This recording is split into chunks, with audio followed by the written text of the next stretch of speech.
Lord Manticore Training. Starting the Occult Path.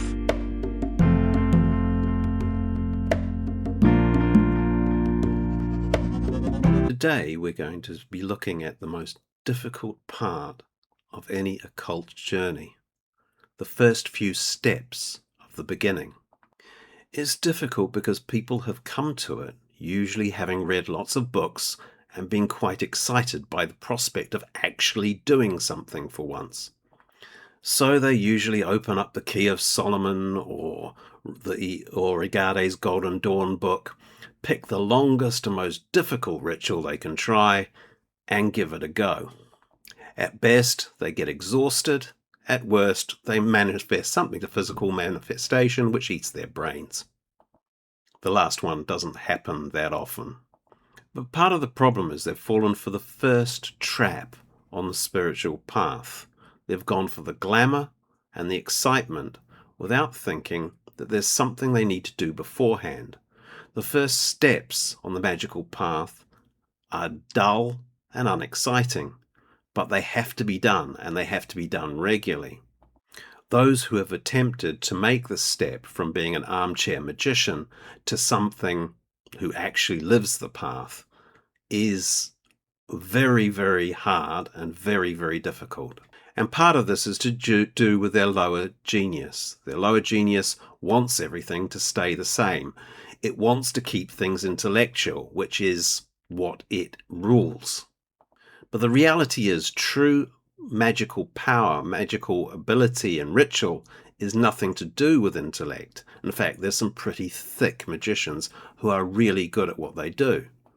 Equally, there's some very, very intelligent academic people who are better authorities on occultism than me, and they can't do anything. Over my occult career, I've seen a lot of magicians rise up and fall back, or never get started at all. Mostly never get started at all. And the reason is they don't do this one basic step first. What you have to do is cultivate the spiritual discipline to carry on. And you do that at the first step. If you can't do that at the first step, you won't be able to do it later on. So what you need to do is work out how to become a disciplined magician. And to do that, it takes 6 weeks to 2 months. Now, this isn't an arbitrary figure. This number is the exact same number it takes for any good habit to be developed. If you want to develop a habit, you have to do it regularly for at least 6 weeks to 2 months, and it becomes automatic. And it sounds really easy. After all, 6 weeks is nothing in the scale of what you're hoping to be a long and fruitful occult career. But those first 6 weeks are going to be the hardest and most difficult thing you've ever done.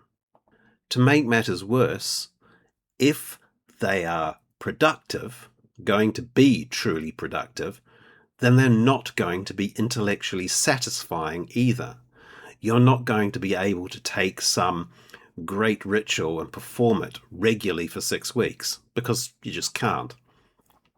So you're going to be doing the most simple thing possible, stripping down the most basic neophyte rituals for 6 weeks until it becomes a habit. And when I say stripped down, I really mean stripped down.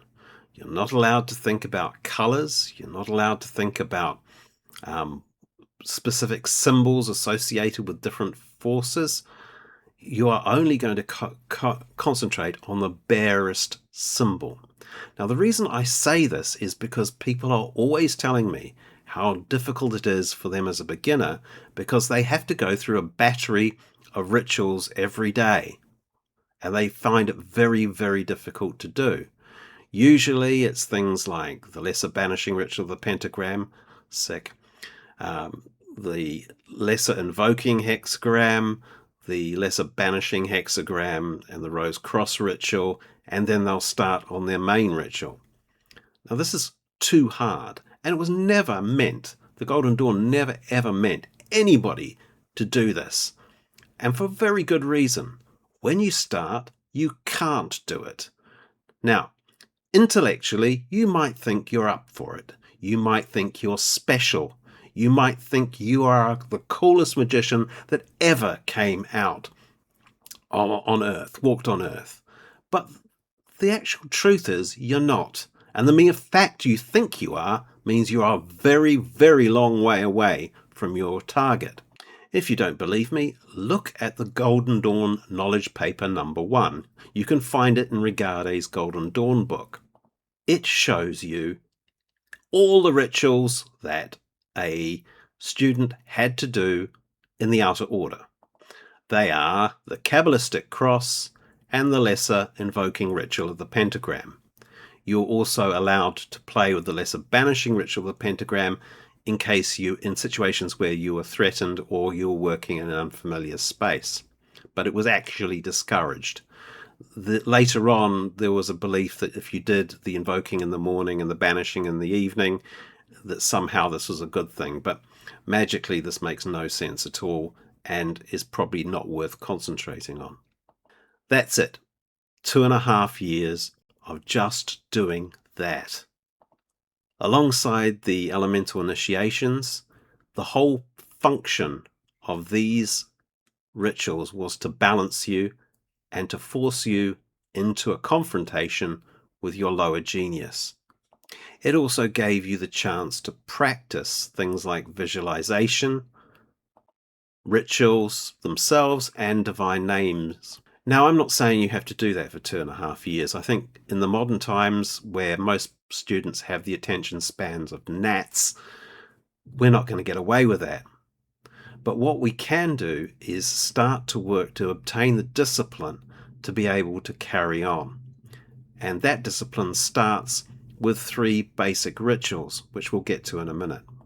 Now, I'm not saying that you won't ever use these advanced rituals that I'm talking about, but right now you really don't need them. And in fact, it is so much better that you're not playing with them. Not because they're dangerous, but because you don't need them, and it's going to be hard enough doing the barest minimum of what I'm suggesting to do. And after all, it's only 2 months at the most. What you got to lose? And if I am right, by the end of it, you will have created a particular pattern in your life, a discipline, which you will miss if you don't do. And it's going to be that saves you from all the problems you face later on. What's important to do is start out with the idea that you're going to go to war. You are going to do a small 15-minute ritual, meditation, every day for 6 weeks to 2 months. You are going to do this whatever happens. So to do that, you have to make sure that you set a time every day in which you are going to be able to do your rituals. Actually, let's call it practice because it's not entirely ritual. The moment you set that date, you'll come up with all sorts of reasons as to why that time is impossible. You will say, well, I can only do that Monday to Friday. I have difficulty in the weekend because, whatever time I'm picking is going to be inappropriate. That's the first difficulty you'll face. It has to be done no matter what. If you have to start negotiations with your family, do it beforehand. Say, look, I really want to obtain this particular goal. I want to develop as a habit. And surely your family will be accepting of it. One of the biggest problems will be finding space in which to operate. What I find is that some people actually go out for a walk to a park, but since some of this actually requires some kind of movement, it's a bit difficult to pull that off at times. But it's deliberately not taking up any space, so you cannot really use that as an excuse. The amount of space that we're requiring here is just the length of your arms outstretched. If you're in a house, I mean, that's more or less the size of a cupboard. So even in tiny flats like I have lived in before, there was enough room for me to do a lesser invoking pentagram. In this system, what we're trying to do, you will not need any equipment.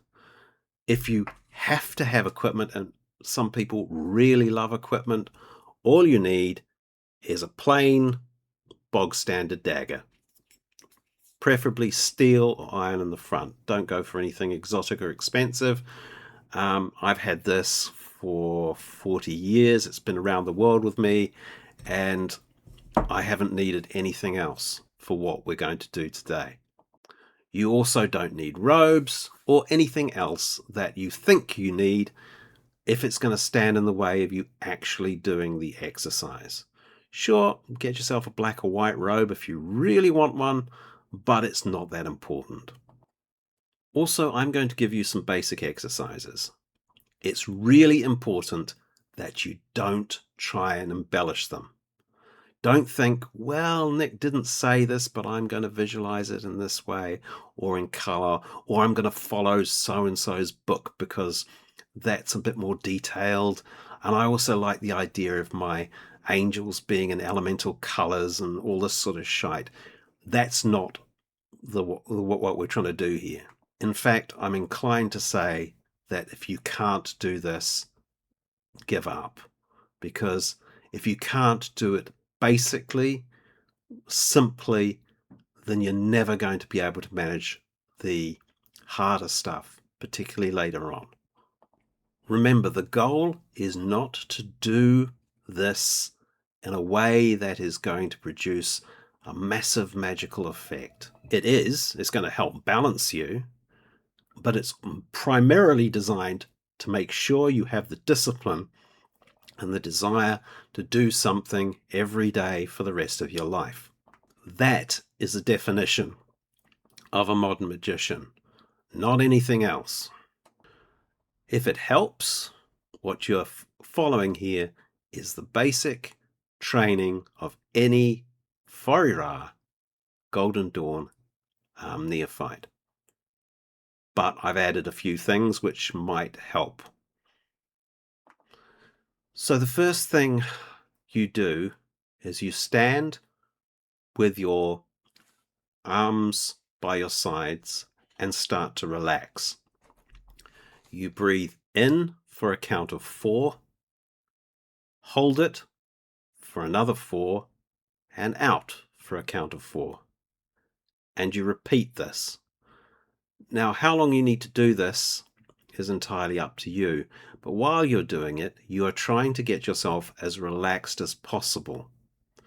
This is really difficult to start with, but once you get the rhythm of it, you'll find that you're instantaneously, the moment you stand in that position, you start to relax, and it becomes easier to do the rest of the working. If you want, set your fitness alarm or whatever to 2 minutes, because that's about as long as you really need to do. It will take you a while to get in the rhythm, but 2 minutes is about the length of time you need to start to get into the level of relaxation. Now, I can't emphasize this enough, because this was done before all Golden Dawn workings.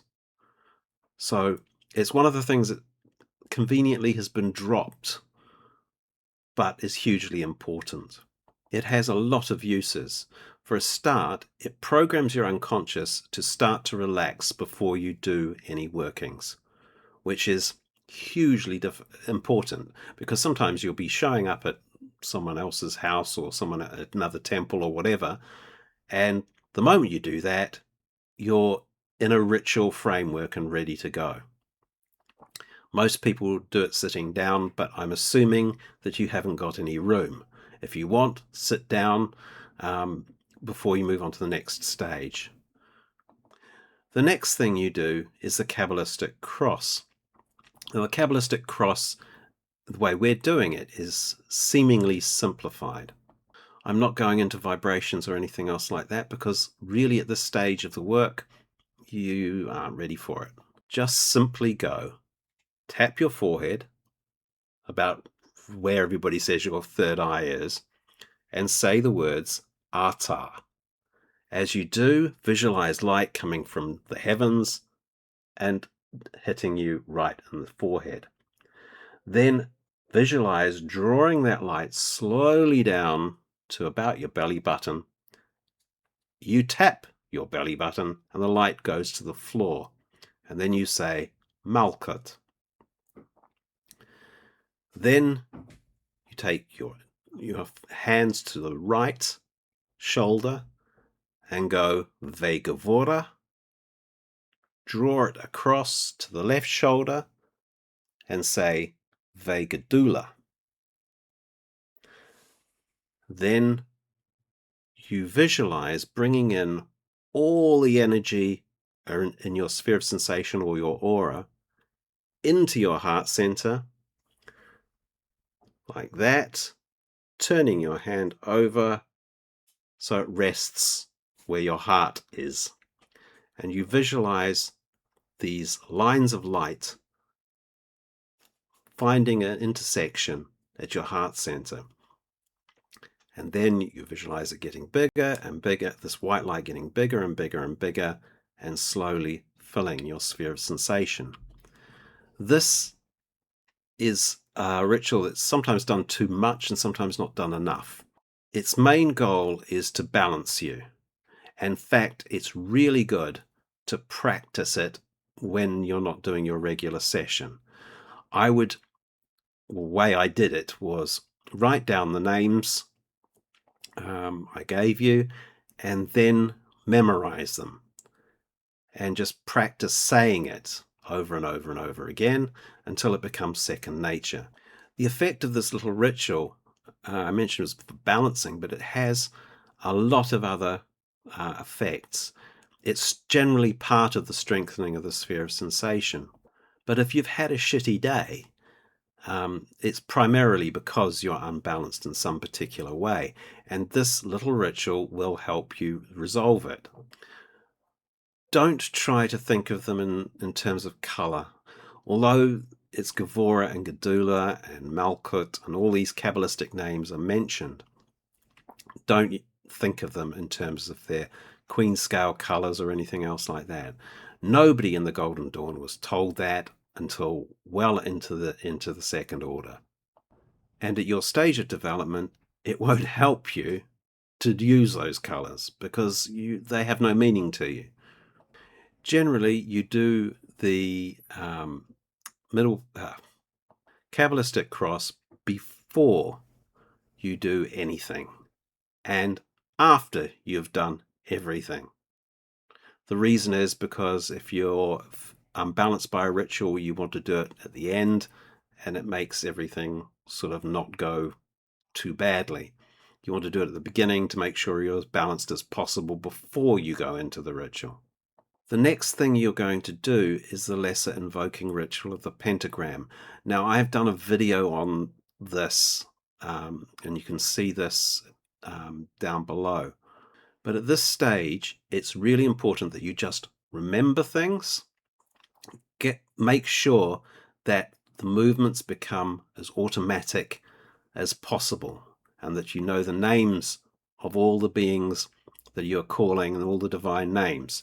This takes a while. You cannot do this ritual with a script. I know somebody who got to the 5-6 by doing his lesser ritual of the pentagram from a script all the way through without memorizing it. And when he did actually, we took a script away from him, he lost it. He had no control, no magical power on it at all, and he actually forgot and placed all the divine names and all the angels in the wrong place. This is what this discipline I'm talking about means.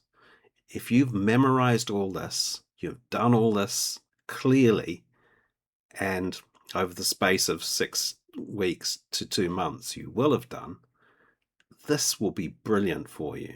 And coupled with that, if you memorized it really well, you'll be able to do it so naturally that you can do it in your head or in your dreams, which is really useful if you're having a nightmare.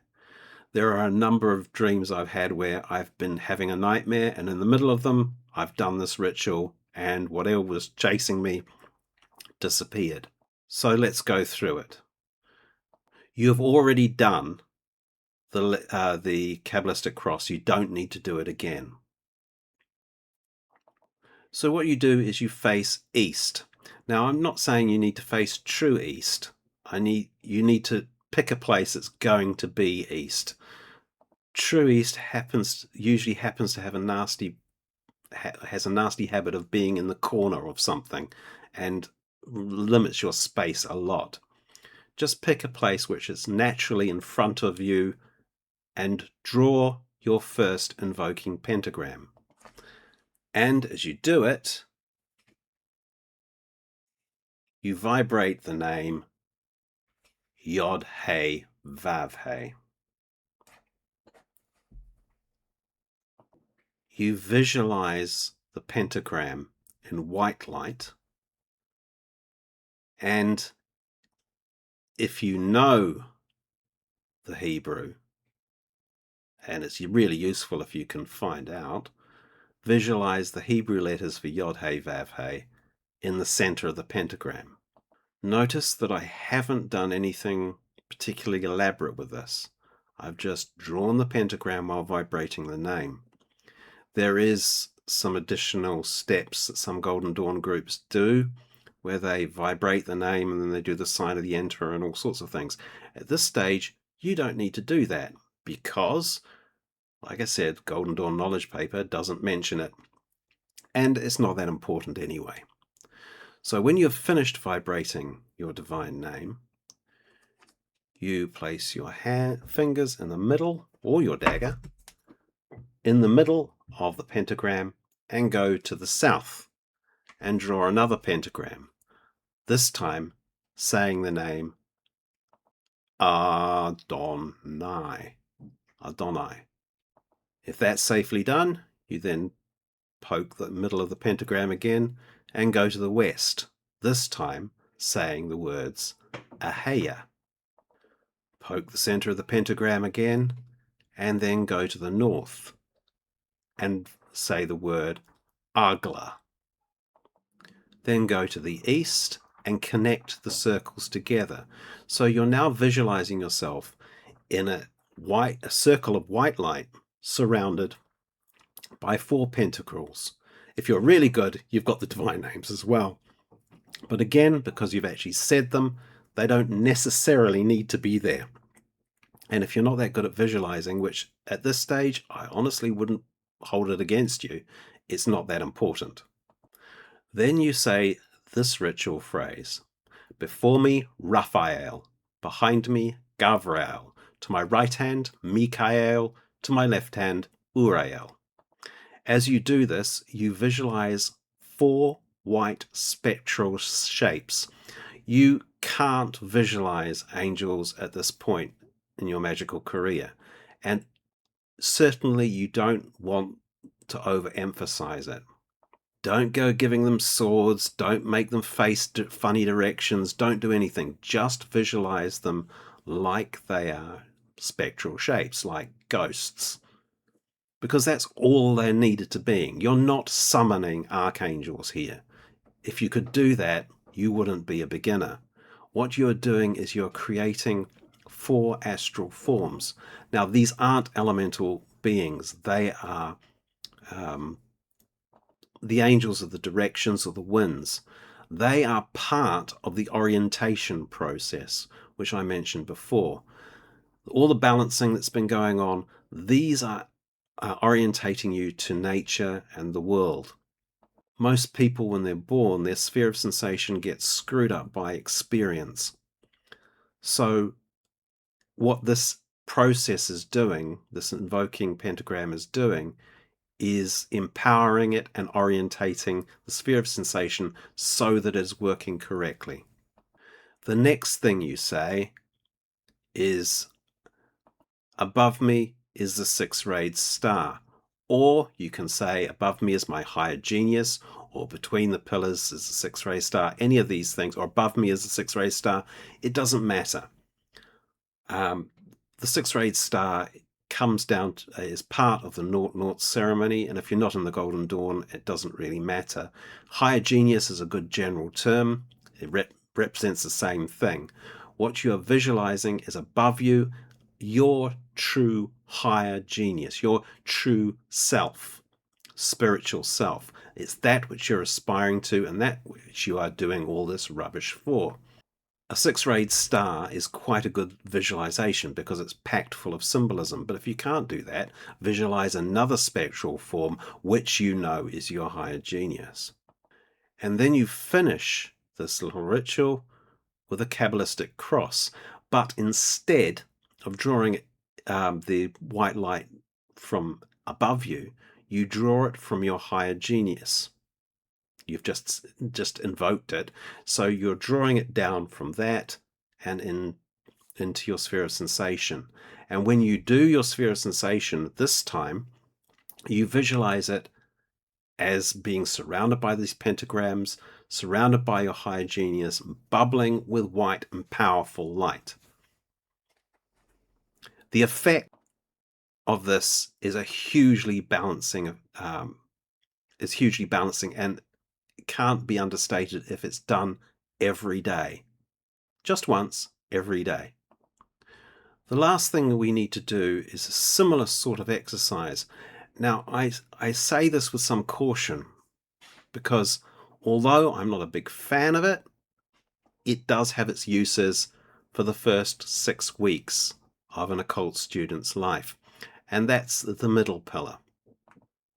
This was developed by Israel Regardie, possibly based on something he got from the Golden Dawn, but either way, it is very useful as a balancing tool. In fact, it has more in common with Eastern Tantra than it has with Western Hermeticism.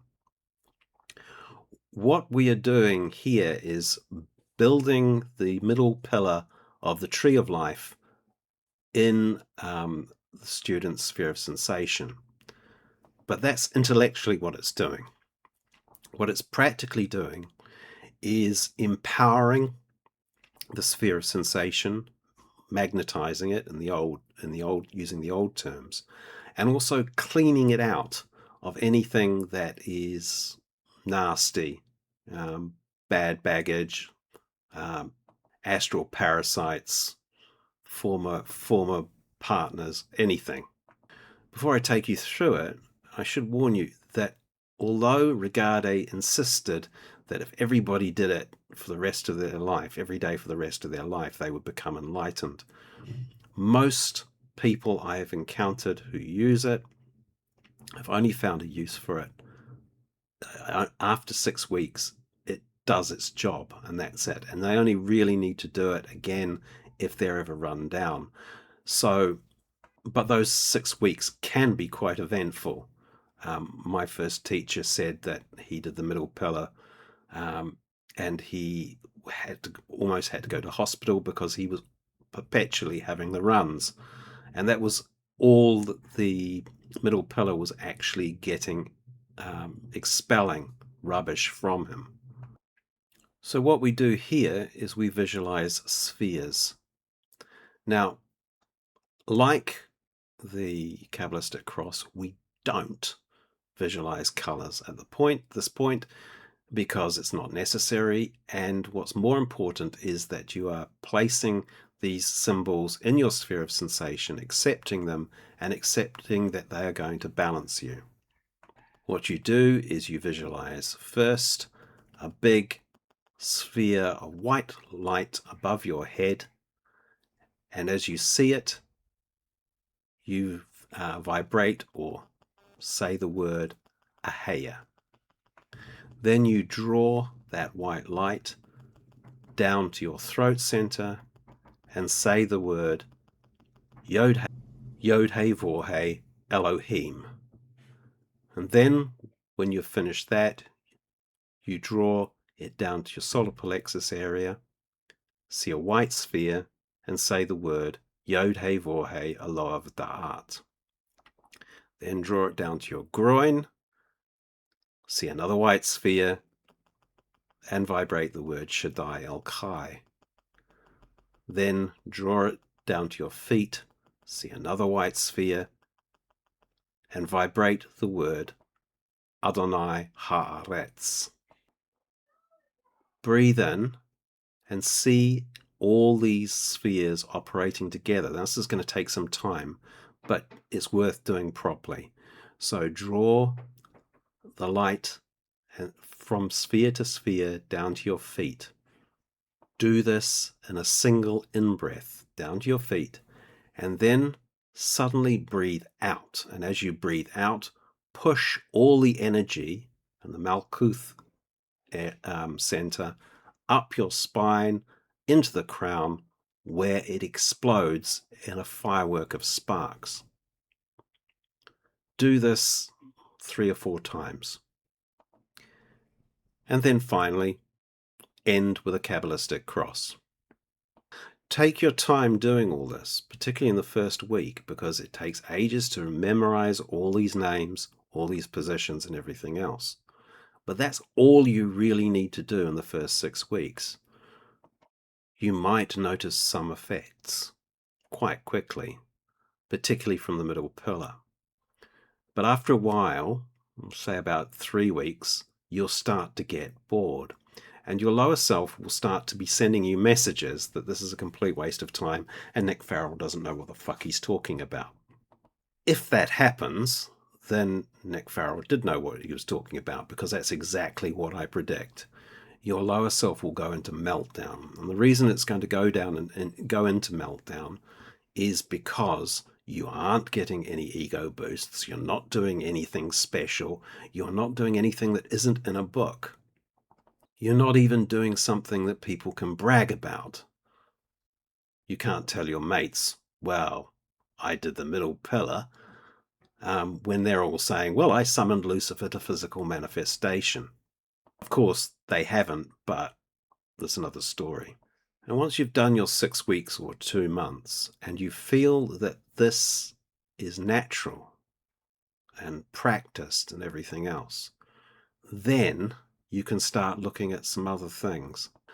I would recommend replacing the middle pillar with some of the active imagination techniques I spoke of in Magical Imagination, particularly those where you go into your inner kingdom and inner castle, because this is some very, very good balancing work and teaches you how to read symbols and other things, which are very important later on in magic. But what you'll find is the patterns that you've set up during this particular 6 weeks or 2 months stay with you, and you'll feel bad or feel that you've missed something if you drop a day. Now, although it took a long time to describe all this stuff to you, we're talking about exercises that would probably take about 6 minutes, 7 minutes to do. So there's no real excuse, but what you'll find is you will make lots of excuses. And each time you hear those excuses, you have to counter them with, yes, but I'm going to do the exercise. Your lower self will be with you for the rest of your occult life, but at least at this time, you've actually put a leash on it and tried to give it some measure of boundaries and controls. Oh yeah, it will also make you sick. I forgot about that. There's another trick it tries to do. Now, one way I got around this was I found that I used to have horrendous colds when I first started doing the practice, which I used as something that was similar to this one. And what I found was I would be so sick in bed with possibly what my wife then called man flu, but it was probably real flu. To make sure that my lower genius didn't win, I did the entire ritual sequence in bed, even if it wasn't very good. I mean, even if it wasn't the best form of magic I ever did, the fact that I did it forced the lower genius back down, and after a while it stopped doing it. Anyway, good luck. Put any comments you want to say at the bottom. Let me know how you get on. Don't forget to subscribe, and also have a look at the Substack, which I'm going to put the address up after this, in which we look at lots of different techniques as part of training and general occult education. It's a vibrant community there, and it's going really well. I'm really pleased with it. In the meantime, see you later.